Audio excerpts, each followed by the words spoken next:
Continuing day 190 with Isaiah 2.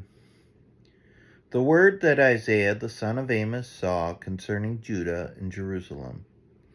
It shall come to pass in the latter days, that the mountain of the house of the Lord shall be established as the highest of the mountains, and shall be lifted up above the hills, and all the nations shall flow to it.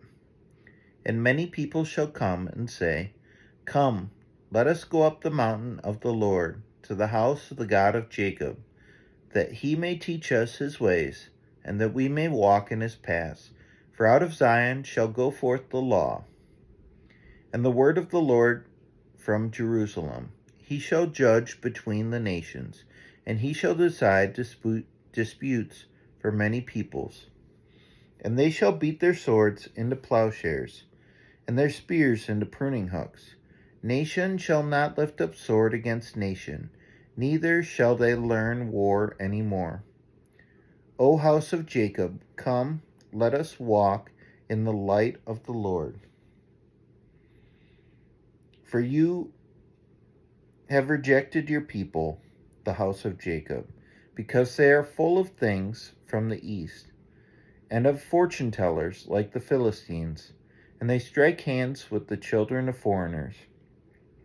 Their land is filled with silver and gold, and there is no end to their treasures. Their land is filled with horses, and there is no end to their chariots. Their land is filled with idols. They bow down to the work of their hands, to what their own fingers have made. So man is humbled, and each one is brought low. Do not forgive them.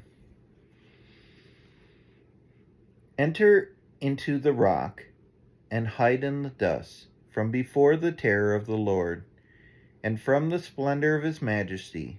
The haughty looks of man shall be brought low, and the lofty pride of man shall be humbled, and the Lord alone will be exalted in that day. For the Lord of hosts has a day against all that is proud and lofty, against all that is lifted up, and it shall be brought low, against all the cedars of Lebanon, lofty and lifted up, and against all the oaks of Bashan, against all the lofty mountains, and against all the uplifted hills, against every high tower, and against every fortified wall, against all the ships of Tarshish, and against all the beautiful craft. And the haughtiness of man shall be humbled, and the lofty pride of men shall be brought low. And the Lord alone will be exalted in that day.